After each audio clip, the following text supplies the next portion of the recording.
are here today. I know we all have many other things that we can and need to do. So I appreciate you taking the time today to come and learn more about the nervous system and how that can help us support recovery. So Cindy, I don't know if you want to throw the poll up. Are you able to? Yeah, thank you so much. So if you could just take a second and answer the poll, that would be helpful. It helps us know a little bit more about why you're here and what you're hoping to get. I know some of you also plugged that in the chat.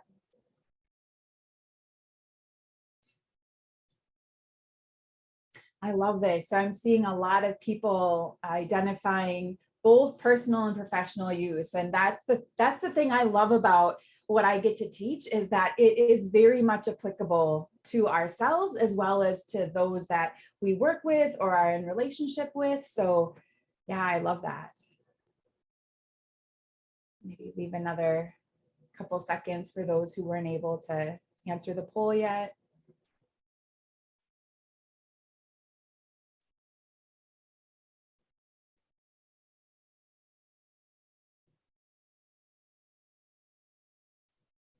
Great, thank you so much. So yeah, 74% of you said both personal and professional, and then 16% professional and 10% personal.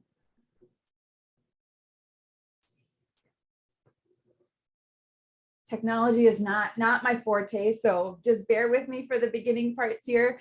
Cindy is our webinar producer today. She's helping me with all of this, as well as Sarah Krayman. So thank you so much to both of you. I really appreciate your help. If you have any issues or questions, you can definitely contact Cindy. You could also chat her directly in the chat. And then I would also say, like, if you have questions as we go, if you would just pop them in the chat, and then at the end we can have some time to do some question and reflection. Let's see. Okay, so I love to have a balance between head learning and experiential learning. And so I thought we would open our time today with just bringing us together in this space, sort of grounding ourselves individually and collectively, energetically in this space. So if you would please just get yourself into a comfortable position, whatever that looks or feels like for you. And if closing your eyes feels good, you can close your eyes. Otherwise, just having a soft gaze down at whatever's in front of you, trying to minimize any visual distractions. We're going to begin to bring our attention to the breath. And as we breathe in through the nose, I invite you to bring that breath deep into the belly. Imagining the belly is like a balloon. That is, you're slowly breathing in through the nose, you're expanding that balloon. And then exhaling slowly out of the mouth, deflating that balloon.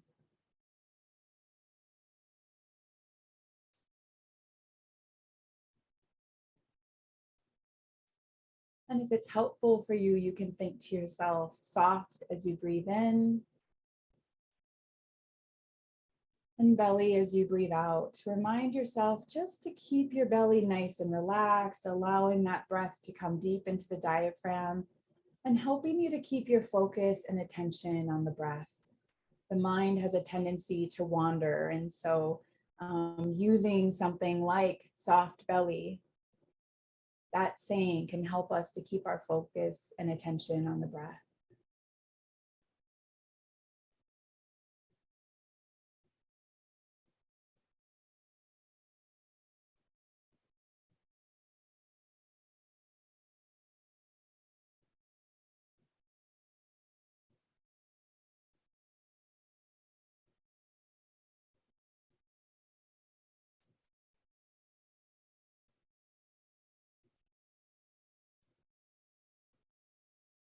Taking one or two more slow, deep belly breaths. Maybe making your exhale just a little bit longer.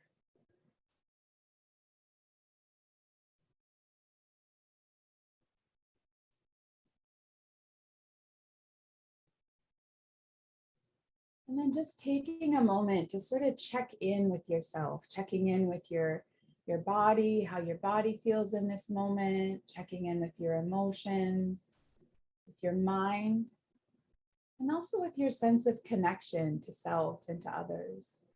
So just taking a moment to notice these parts of ourselves, checking in, maybe noticing if there were any shifts at all from just even a moment or two of breath, soft belly breathing.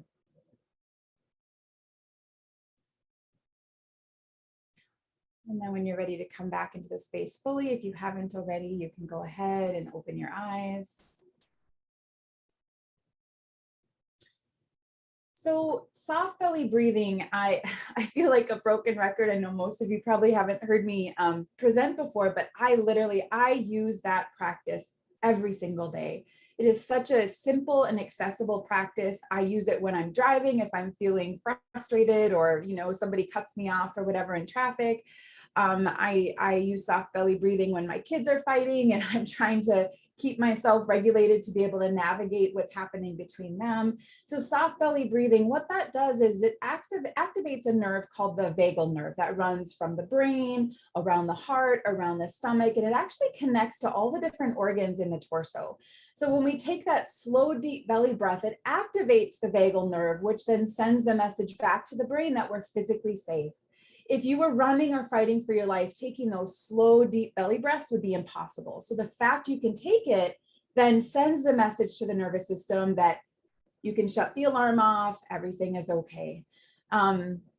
So I love to start with that practice, and we just did. We're going to talk some today about trauma, ACEs, and the connection with substance use disorders. We're going to talk about the stress response and what happens in the body when we are in that fight or flight response or our body is activated.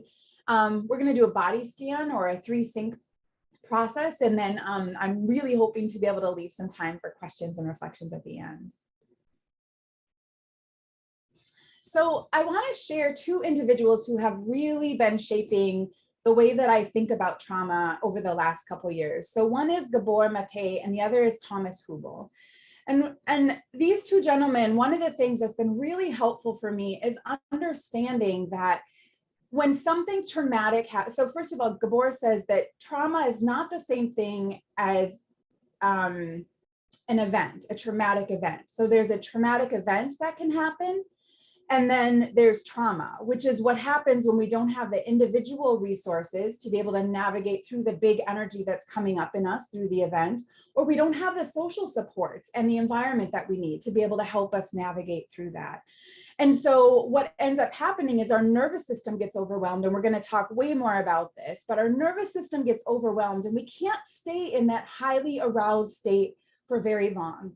And so in what they talk about is sort of the wisdom of trauma is there becomes this separation that happens. We have to sort of cut off or separate that energy and that part of ourselves so that we can continue to live and to be productive and to do all the things that we need to do without our nervous systems being in overwhelm. Because if it stays in that overwhelmed state, then we sort of become incapacitated.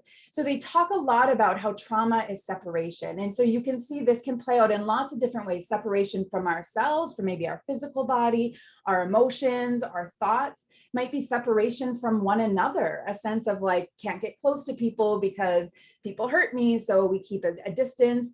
You also see trauma showing up in our society as separation and othering, and how we other people. And that one of the things that they both remind us of is that this trauma energy is thousands of years old, right? This didn't start with us. It didn't start with our parents. It's energy that's been passed along through the generations. And we'll talk more sort of about that as well.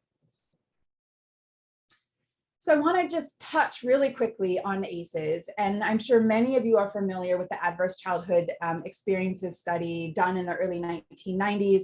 There were 10 original ACEs that they looked at under 3 different categories. So under abuse, you have physical, emotional, and sexual abuse.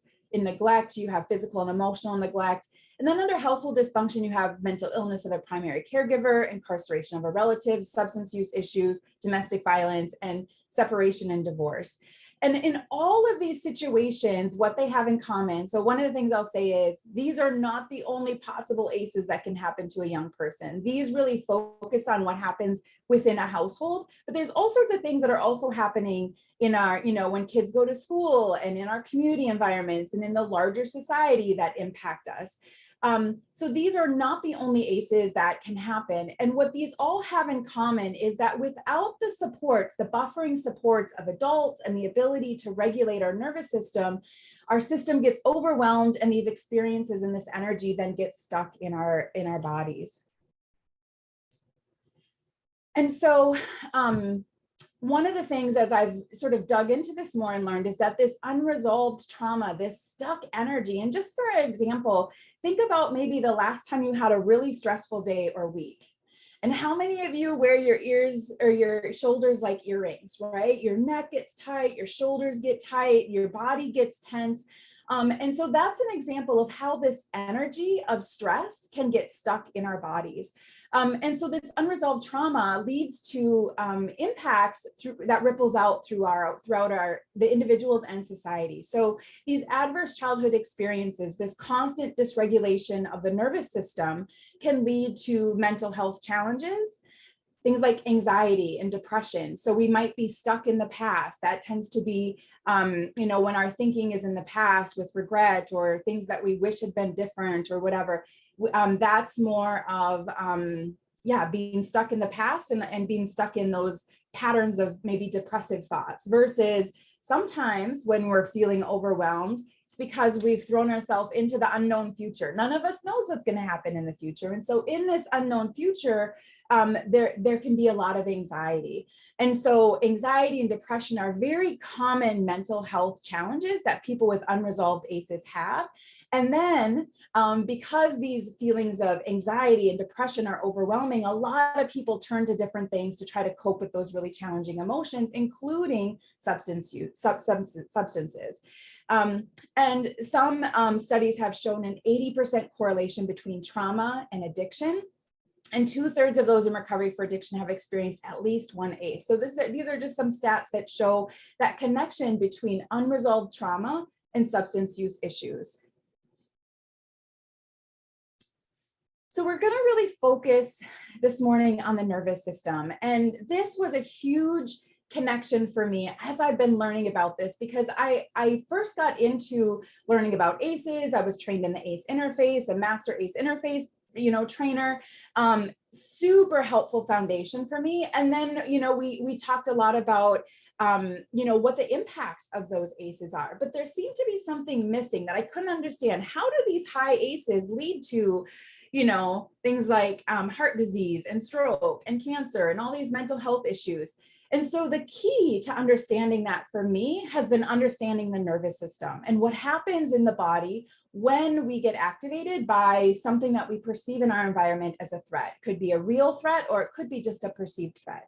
So there are two parts to the autonomic nervous system. One part is called the sympathetic nervous system. And this is the part of our nervous system that is activated when we perceive a threat. So that fight or flight response, that stress response. And this part of the nervous system is essential for short-term survival. If we didn't have this, I guarantee you we wouldn't be around as a species. We would not have survived a whole bunch of things that we have gone through over the, hundreds of thousands of years that we've been on this planet.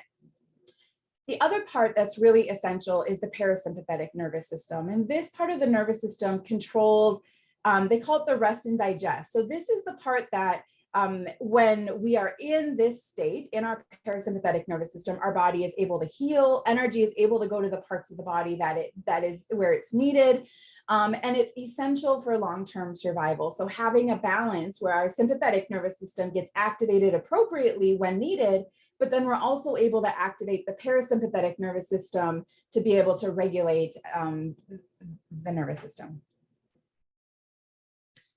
And so a lot of times when we talk about stress, just stress in general, we think, oh, stress is a really bad thing, but stress actually can be a really motivating thing. And there are different kinds of stress. So positive stress are those times where we have a brief increase in heart rate, mild elevation in the stress hormones. So one of the things is like, in the morning when we're trying to get up and get ready, our body starts producing some stress hormones to get us up and going for the day.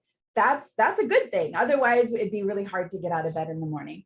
Another positive stress would be if you've ever had to present in front of people, you know, there's always a little bit of elevation of the heart rate. And it doesn't matter how many presentations I do, I always feel nervous before them, right? But this is positive stress. It's short term. It doesn't last very long. And I'm able in moving through that. I've done presentations enough now that I know, yep, I might feel nervous when I start, but it's all going to be okay at the end, right? So that's positive stress. Tolerable stress can be really serious situations. It could even be like the death of a loved one or something like that, but it's temporary. And most importantly, it is buffered by supportive relationships. So you have people that are around you, supporting you, helping you to move through whatever the difficult situation is. Now, what we're talking about today is toxic stress. What happens when we are under this prolonged activation of stress and we don't have those buffering relationships, and or we don't have the internal resources to be able to move through it. So it's a both and.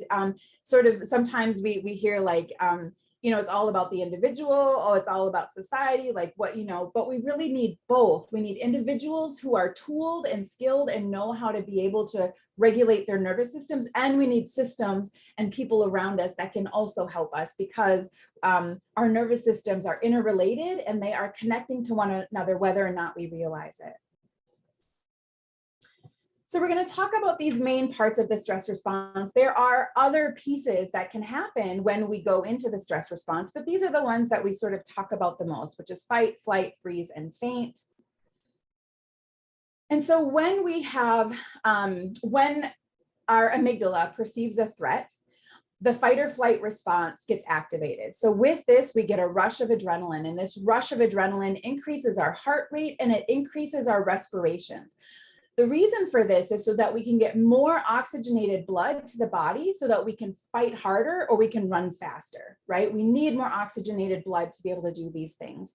Cortisol is also released in our system, which dumps glucose into our blood, which is an energy source, again, so we can run faster, fight harder.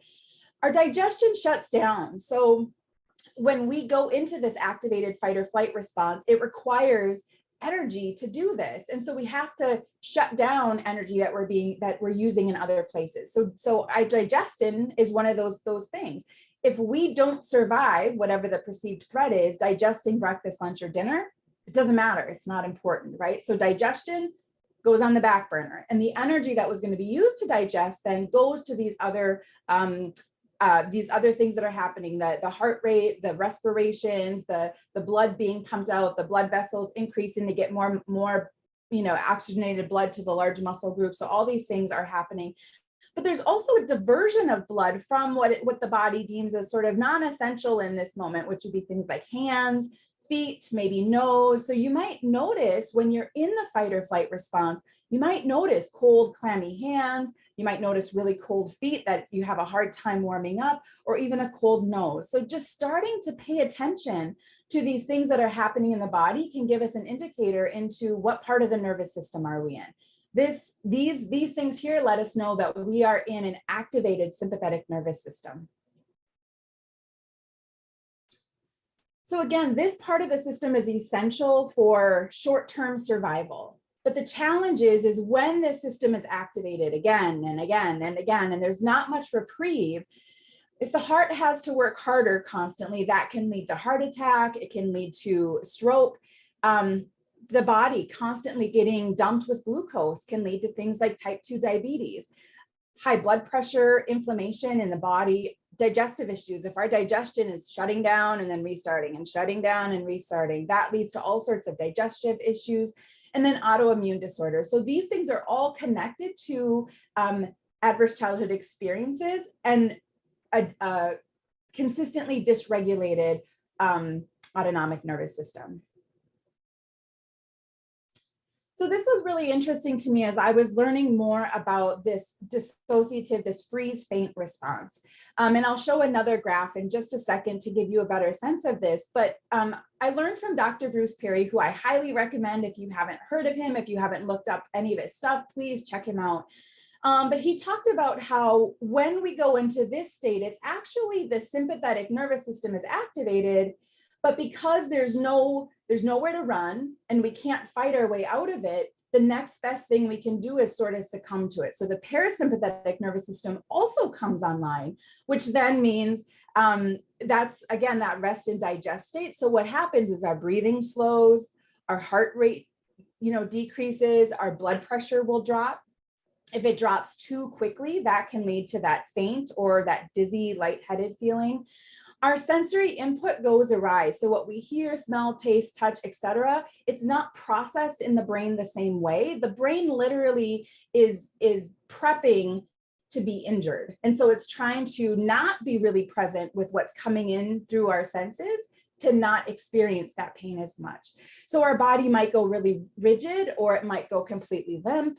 And our brain releases pain-killing hormones, again, in anticipation that we're going to be injured. And then, of course, our memory is impacted, because if our sensory information isn't being processed correctly, it makes it really hard to remember. I want to show this quickly. Some of you probably have heard of an amygdala hijack, and I know I had mentioned the amygdala. So what happens is, as this information is coming in from outside our body and inside our body, it comes up through the nervous system, through the spinal cord, up the base of the brain. And in the lower part of the brain sits the amygdala. So there are two parts to the amygdala, one on each side.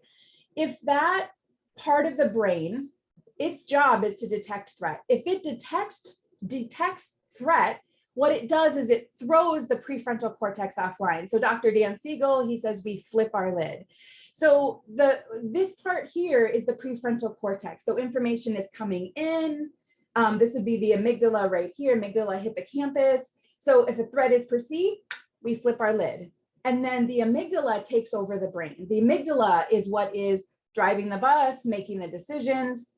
And the thinking part of the brain is no longer online. Because if we are truly in a life or death situation, it's not very helpful to be like, would it be better to run from the lion, or should I climb the tree, or right? Like, we don't have time for that. Like, we have to respond. So that's why the prefrontal cortex goes offline. I really love this graph. It's from Dr. Stephen Porges. And so this shows like when we're in our sort of ventral vagal, that is where we feel a sense of like openness and compassion and connection. We're in the moment. It's easy for us to relate to people. So that's that green layer underneath. But when there's an activation, when there's a perceived threat by the amygdala, we start to go into that fight or flight. So in flight, we might notice some sensations and feeling of panic, fear, anxiety, worry, and concern. Or fight, we might notice ourselves getting really angry or irritable or frustrated, right? So that's that sympathetic nervous system being activated. So if there's a resolution, then we're able to come back down into our ventral vagal, the social engagement. But if that threat isn't alleviated, if it doesn't go away, if we're not able to regulate the nervous system, then we actually go into our dorsal vagal, which is the freeze response, where the body starts to collapse. We go into dissociation and numbness. This can lead to things like depression. There's this conservation of energy, a sense of helplessness. And then also, you can see up there, shame, shutdown, hopelessness, and then preparation for death, this feeling of being trapped, like there's no way out. Right? So that's sort of that parasympathetic and sympathetic nervous system activated. So that's actually one of the most highly aroused states that we can be in, because at that point, we often feel like there's nothing that can be done. And I wanted to just mention this because I think it's super relevant, especially as we think about things like the opioid issues and crisis that we're having in our country, is that I went to a conference quite a few years ago now, but one of the researchers, in her lab, they researched pain. And what they found is that people who were experiencing emotional pain, so like a breakup or the death of a loved one or something like that, if they gave them ibuprofen or Tylenol, they felt better. So what they found is the brain doesn't differentiate between physical pain and emotional pain. It processes pain the same way. So if we can start to understand that, that can give us more insights into why people might be using substances to try to cope with pain and difficult emotions. I just want to check time quick here. Okay, so this is the part that I get really excited about. Is that our brain has what's called neuroplasticity. So the ability to constantly change and rewire itself, but that requires experiences. So experiences wire our brains. And if we want new wiring, we have to have new experiences. So there are ways that we can reset the nervous system so that the amygdala isn't quite so quickly aroused. And there's also ways that we can start to pay attention to what's happening in the body. So we notice, what part of the nervous system are we in? Are we in fight or flight right now? Are we in freeze and dissociation? And based on that, there are certain practices that we can do that can sort of help bring us back online and rebalance the nervous system. So these are some things that came from Dr. Bruce Perry and the work that he does. And he says some of the most powerful things for regulating and organizing the brain are rhythm and pattern. And I'm gonna tell you why, because I think it's super cool. So when we are in utero, when we are growing inside of our mom, there are several things that we are constantly experiencing. One is we're hearing her heartbeat. We're hearing the rhythm and the pattern of her heart. We're hearing the blood as it goes through her body, right? When we're in utero, we're not hungry. We have everything we need. We're not hungry. We're not tired. We're not cold, nothing. All of our needs are met. So when we are hearing that rhythm and pattern, that gets associated in the brain with a sense of safety and security.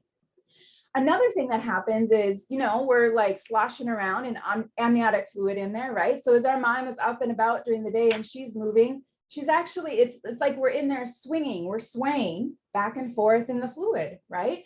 Which is why this movement, this rhythmic movement is so calming for babies. Anybody who's had a baby or a newborn knows, when they're really upset, if you pick them up and you rock them and you gently pat them, all of that activates that part in their brain that reminds them everything's okay.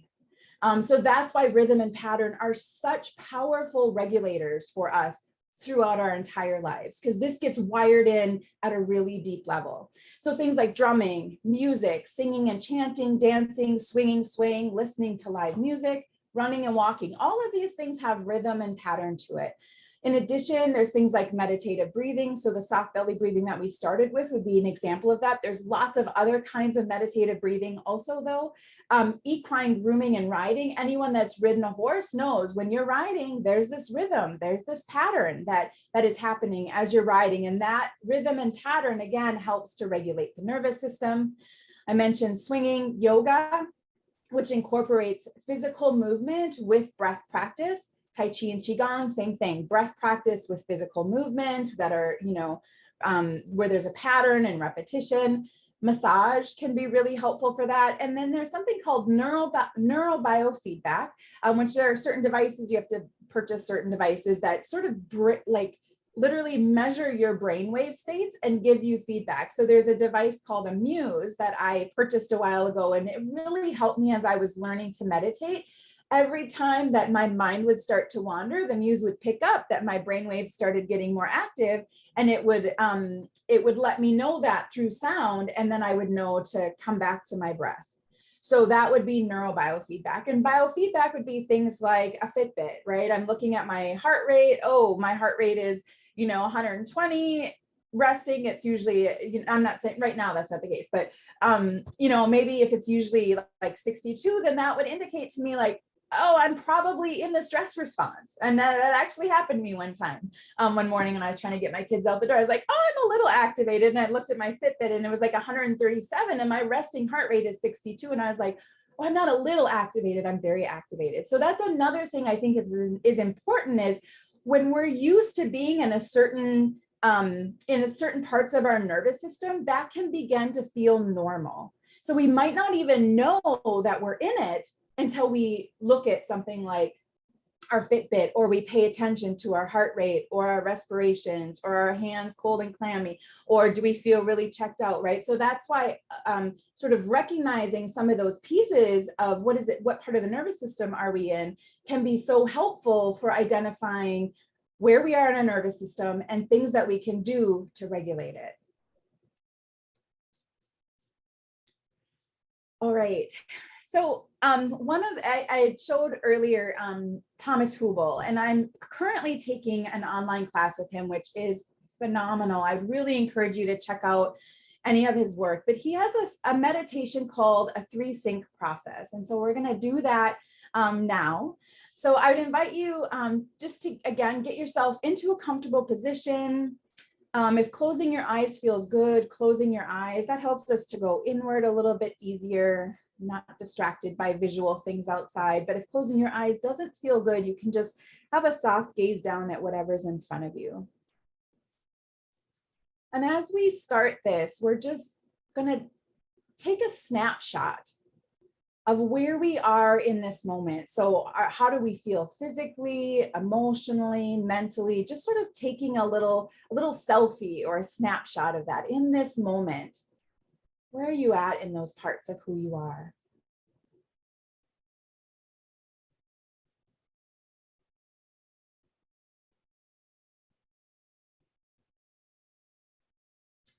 And now I'm going to invite you to go ahead and let go of that snapshot for now, and begin to bring your attention to the body.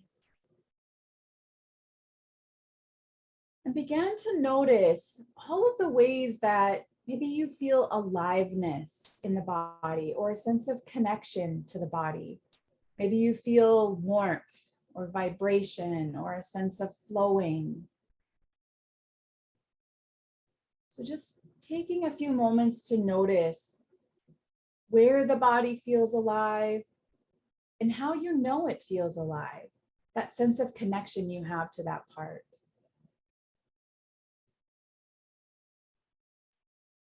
And you might notice this aliveness and flowing through lots of parts of your body, or you might just notice it in a pinky or in, the very top of your head, or somewhere really small on your body. There's no right or wrong. We're just simply becoming aware of what's present.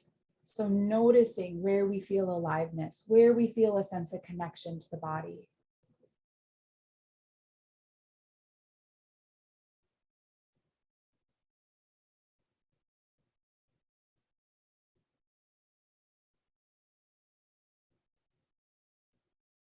Now we're going to scan the body and sort of notice the different ways that we feel tightness or tension in the body. So ways that the body might feel constricted, or where we might feel some pain or some dis-ease in the body. So taking a few moments to notice that in the body now.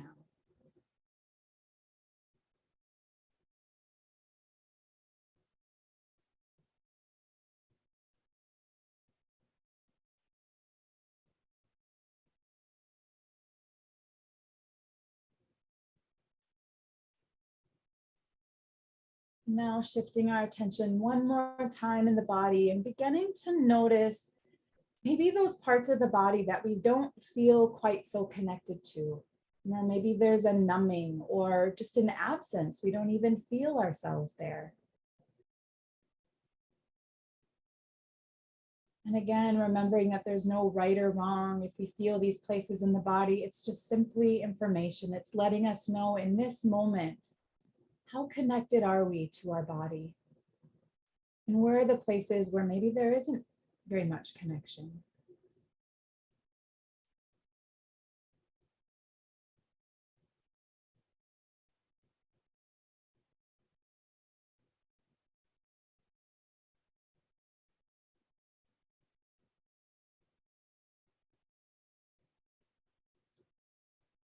Maybe taking a slightly deeper breath, making your exhale just a little bit longer as we bring our awareness to the emotions. Becoming aware of the emotional state that you're in. What emotions are coming up for you? And maybe even where do you feel that in the body? Oftentimes emotions show up in the body as sensations. And so as you're becoming aware of your emotional state, maybe noticing where you feel that in the body, and maybe noticing, maybe feelings are hard for you to access. Maybe there's a numbing or a disconnection from your emotions. And so we're just noticing that as well. There is no right or wrong way to be. We're just becoming aware of what is in this moment.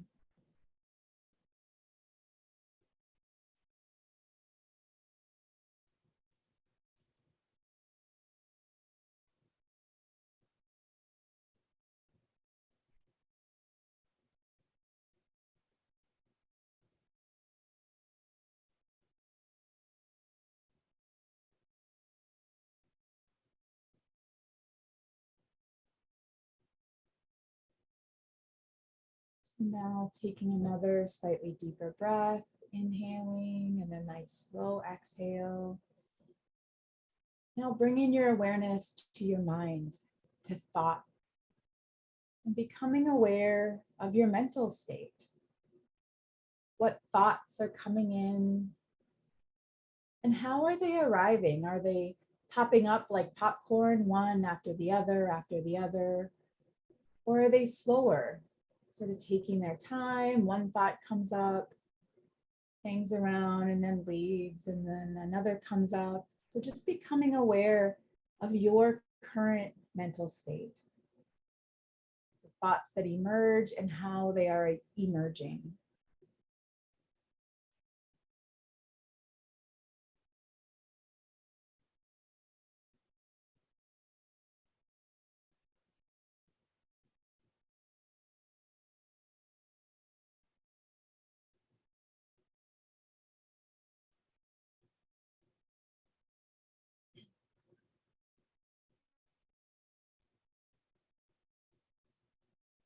And then finally, becoming aware of what part of you is aware. So what part of you can feel or sense into the body? What part of you is aware of your emotional state? What part of you is aware of your mental state? So seeing if you can sense into, not think about or think into, but see if you can sense into what part of you is aware.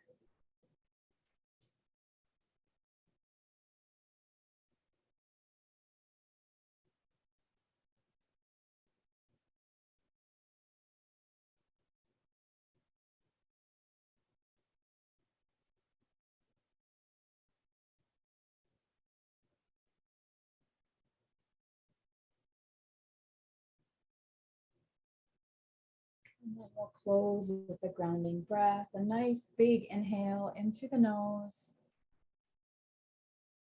out through the mouth. And then if you had your eyes closed, you can gently open your eyes, bringing yourself back into the space.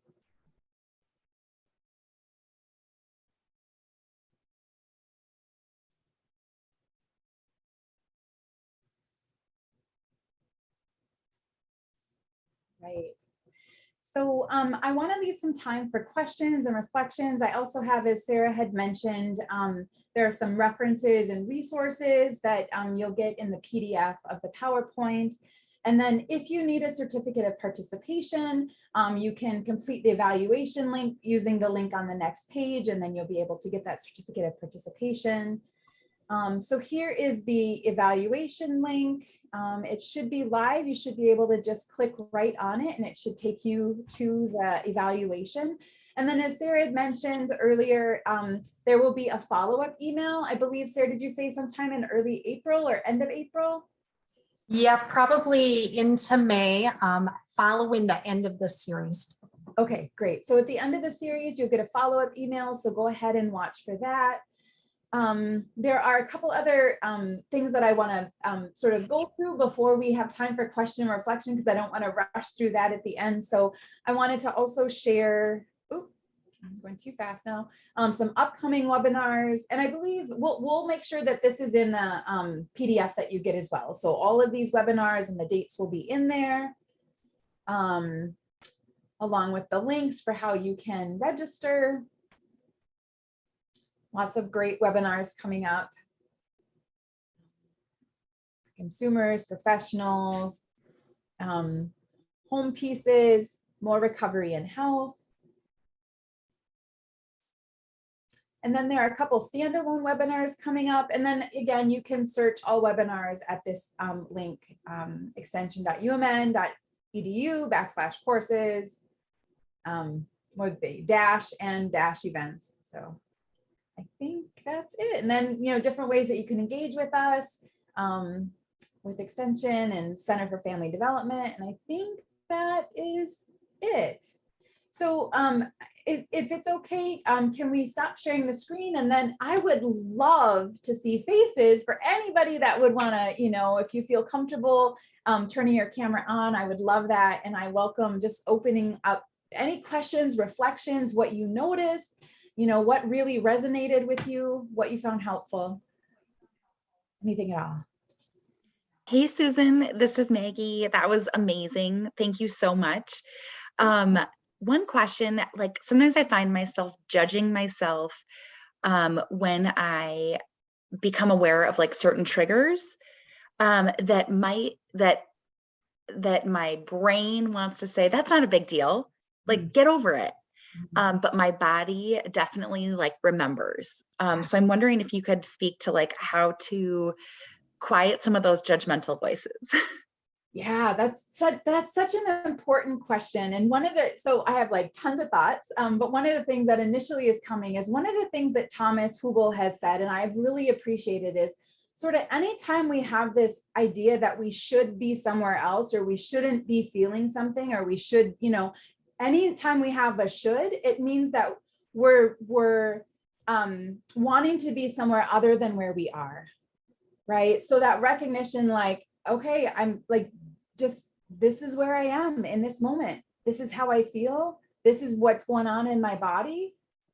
This is just what it is in this moment, right? So that recognition and sort of allowing what is to be, what I've noticed as I've done these practices more and more is that a lot of times with that, like I should, or that judgment, there's a constriction that happens, right? There's like there's a protection that happens. There's a defensiveness that comes up. And so when we're in that constricted state, it's really difficult to see the possibility and potential that's available when we allow ourselves to open up and be, have more spaciousness around just allowing what is. And so I found like the more I allow what is, things open up and I began to see possibilities and potentials, or even understanding my current experience in a new way that helps, right? Because perspective is so powerful. We can have the exact same things happening inside of us, but our perspective matters. So I'll give you a really quick example. A close friend and colleague of mine this fall, she was really struggling, and she was talking with a mutual friend, and she said, I just feel stuck. I feel so stuck right now. And our other mutual friend said to her, okay, I wonder if you could reframe that instead to ask, like, what teaching or learning is the universe inviting me to through this, right? So like just a simple perspective shift of like, I'm stuck, which sort of has a sense of like, oh, there's nothing I can do, right? That sort of like helpless state, from like a, what teaching is in here? What learning is in here for me? That then opens up our possibility to see what is underneath it that's driving this trigger or this emotional state that can allow us to actually move through it. And that's the other thing that I didn't get a chance to talk about in this session. I talk about in others, but how emotions are energy. And if we don't allow those emotions to move through, they get stuck. And so when we are able to sort of create more space and have this perspective shift, it allows the energy to move and to be able to finally be released. So yeah, it's a fantastic question. I'm so glad that you brought it up. There's probably more I could say. I know there's lots of other questions though, and I hope you found that sort of helpful, Maggie. Miigwech, for the question. Other thoughts, questions, ways that this is resonating with you, ideas you have? I'm Peg Case with Scott County, and I work with people with substance use disorders, and it's more two pieces that resonated real quickly in correlation to the vets that I work with. Mhm. And when you went through the 3 stages of response and how, they're trained to have to really sit in the top, what we would consider, what do you call it, the freeze and faint? Yeah. I mean, that's where they have to sit and they have to work through, and they do have to be able to still make very complex decisions. And so it's just curious, I'm gonna want to go down that path my own self to look into it more, because the vets that I work with, I mean, it's complicated, really complicated, and it makes me look at it differently. And then the other one, when you brought up the piece about the Advil and Tylenol treating the how your brain doesn't differentiate, right, between pain. Yep. And there's the huge controversy around that for our folks who are opiate is their drug of choice. And I liked that it gives me a different way to look at it and maybe be able to speak to it. As far as the professionals out there MAT services are really important for long-term recovery. And this kind of will give me another way maybe to speak to that by understanding that it's not just the physical withdrawal that these individuals are going through, right? So those are just two pieces. I mean, I thought the whole thing was literally fantastic. I've been emailing my team all the tidbits I'm getting, but thank you so much. This is wonderful.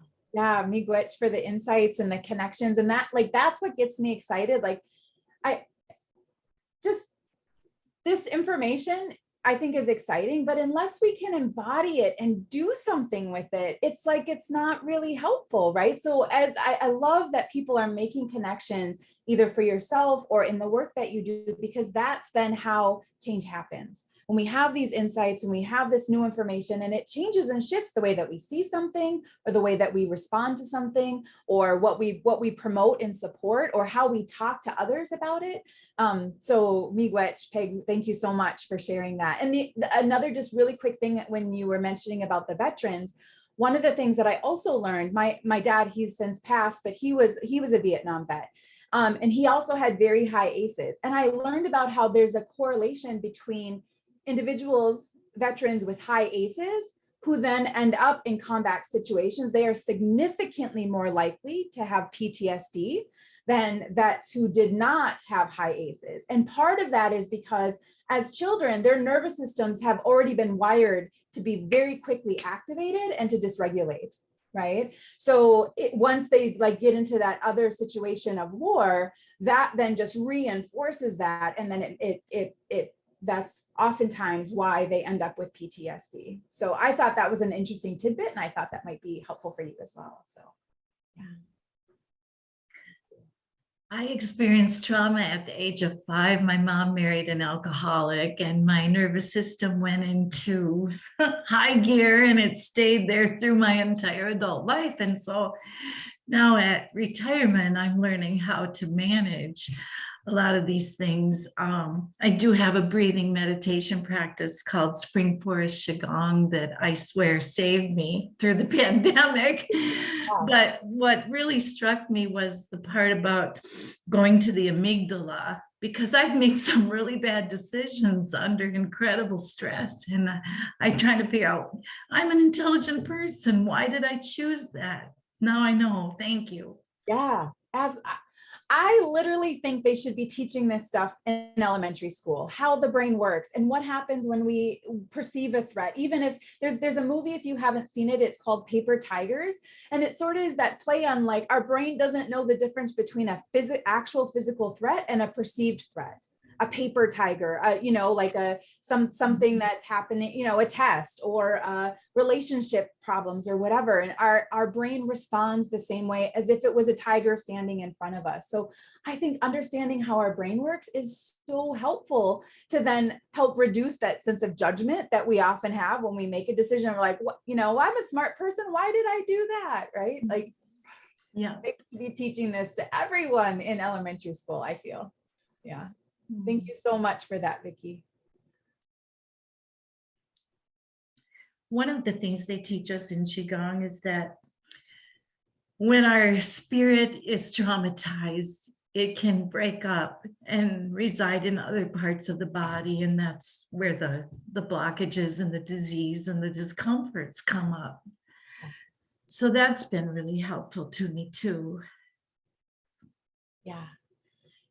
Yeah, I think a lot of the stuff that Hubel shares, Vicki, would really resonate because it aligns beautifully with the teachings of Spring Forest Qigong in that, he talks about when there's that trauma that happens that overwhelms the nervous system, that we don't have the individual or, relationship supports to navigate. There's that separation that we have to do. And he says we cut that part of ourselves off so we can continue, but we have to park it in a numb place, a place that we can't feel. Because as long as we can feel it, it's too overwhelming, right? So if we park it in that numb place, then we don't have to feel it, but it's still there.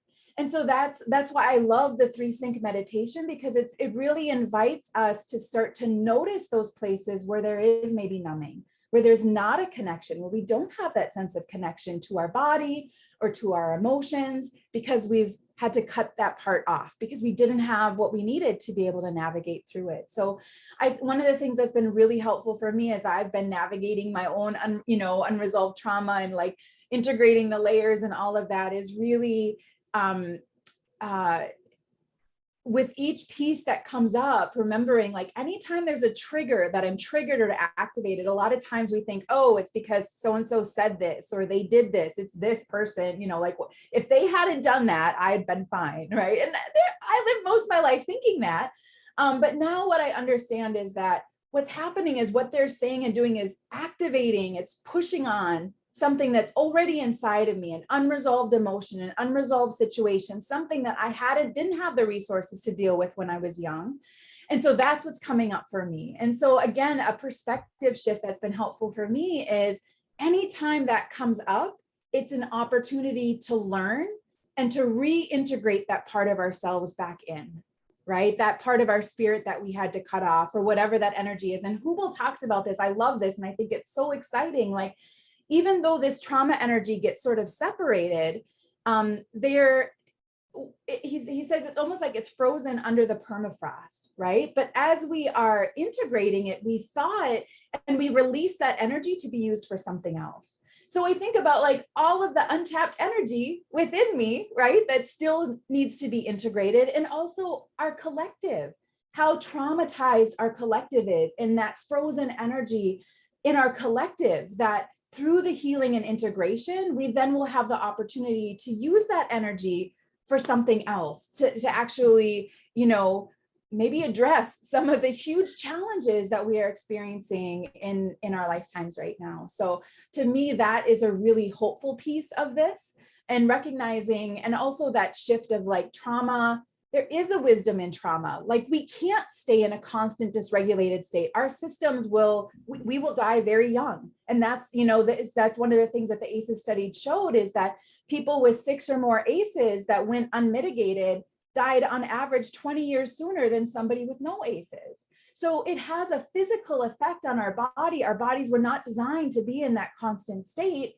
So the wisdom of trauma is it sort of, cuts that off and sets it aside so that we can continue. But there's also a price that we pay for that, which is separation from those parts of ourselves, right? Yeah, but then the invitation to bring them back in and reintegrate. So thank you so much for bringing that piece up, Vicki. I'm calling my spirit home to my heart every day. Love that. I love that. And I love that the way you frame that, it reminds us that it's a journey. It's not a destination, like I'm going to arrive someday. It's the journey and the process. Now it's this moment and I'm recognizing this piece, and it's one thing at a time. Yeah. Yeah.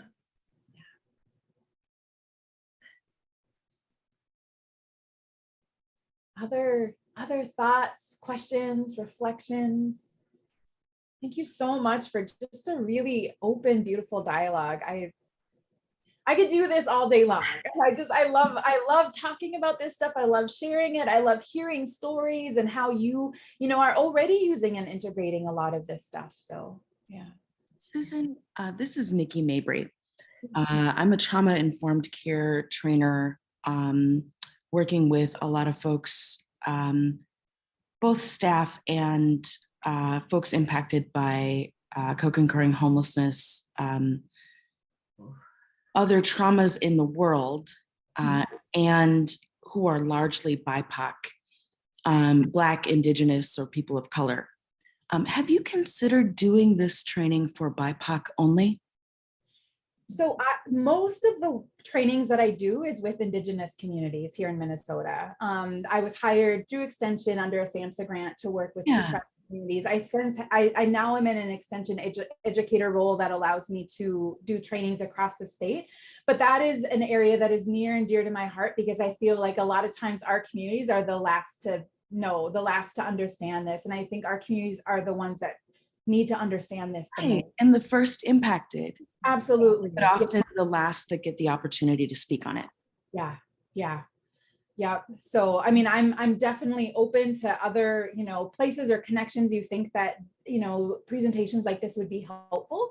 But I have been doing work like this in Indigenous communities for at least the last 3 years, but doing trainings on ACEs and things like that for the last 7 years. So, yeah. Oh, thank you so much. No, I'm familiar with your work in Indigenous communities and really grateful to be in the space.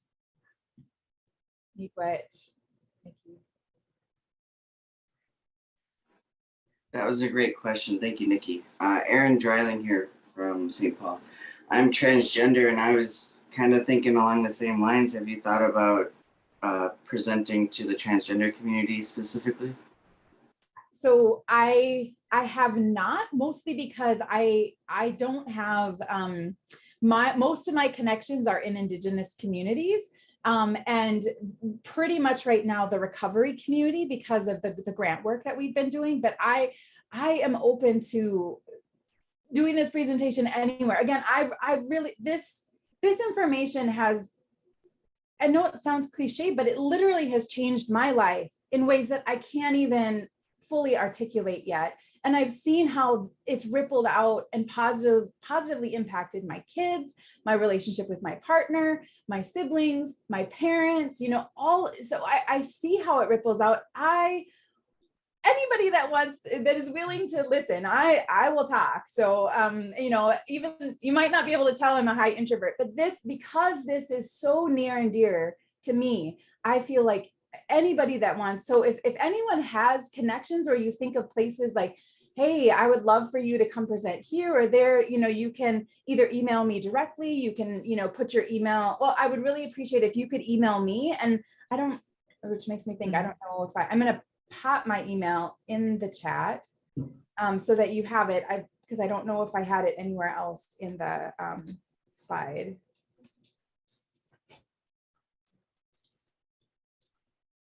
So there's my email address. Please contact me. I would love to do presentations, especially in our communities that are marginalized, that don't have lots of access to resources, or individuals that, I feel super fortunate that I had an opportunity through a Bush Fellowship to really focus on learning a lot of this stuff. Learning from all different places, pulling it together, integrating it, practicing it in my own life. So I would love to give back in any way that I can, because, please, Erin, I would love for you to reach out. Is the recording something we can share? Is that allowed? Yeah, I'm pretty sure you can share the recording. Yep. As soon as you have the link, it's yours to use how you'd like. Yeah. Awesome.